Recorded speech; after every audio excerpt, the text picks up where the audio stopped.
Deuteronomy chapter 21.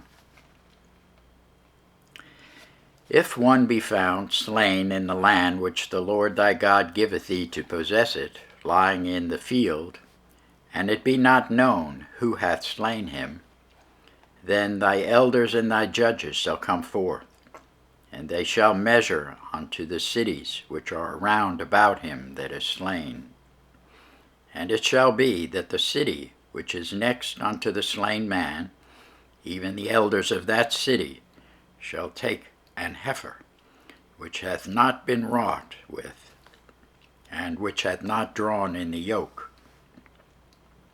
And the elders of that city shall bring down the heifer unto a rough valley, which is neither eared nor sown, and shall strike off the heifer's neck there in the valley.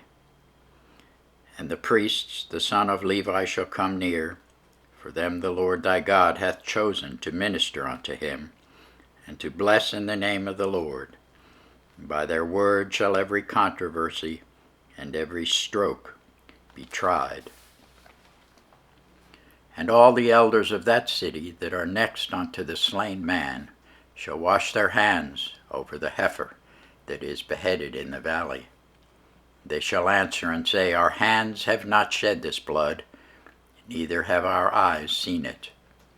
Be merciful, O Lord, unto thy people Israel, whom thou hast redeemed, and lay not innocent blood unto thy people of Israel's charge, and the blood shall be forgiven them.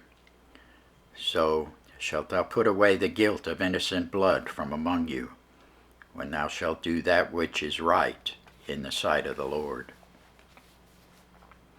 When thou goest forth to war against thine enemies, and the Lord thy God hath delivered them into thine hands, and thou hast taken them captive, and seest among the captives a beautiful woman, and hast a desire unto her, that thou wouldst have her to thy wife, then thou shalt bring her home to thine house, and she shall shave her head, and pare her nails. And she shall put the raiment of her captivity from off her, and shall remain in thine house, and bewail her father and her mother a full month. And after that thou shalt go in unto her, and be her husband, and she shall be thy wife. And it shall be, if thou have no delight in her, then thou shalt let her go whither she will. But thou shalt not sell her at all for money. Thou shalt not make merchandise of her, because thou hast humbled her.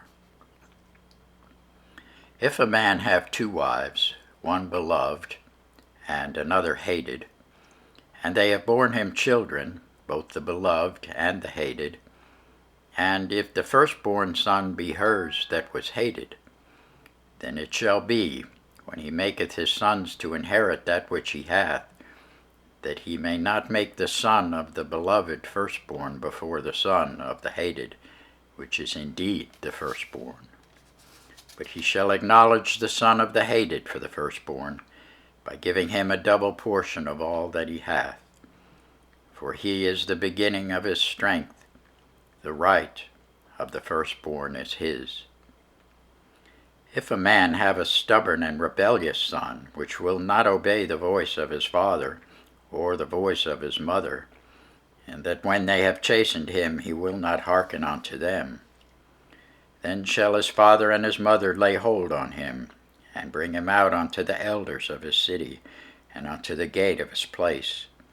And they shall say unto the elders of his city, This our son is stubborn and rebellious, he will not obey our voice, he is a glutton and a drunkard. And all the men of his city shall stone him with stones, that he die. So shalt thou put evil away from among you, and all Israel shall hear and fear.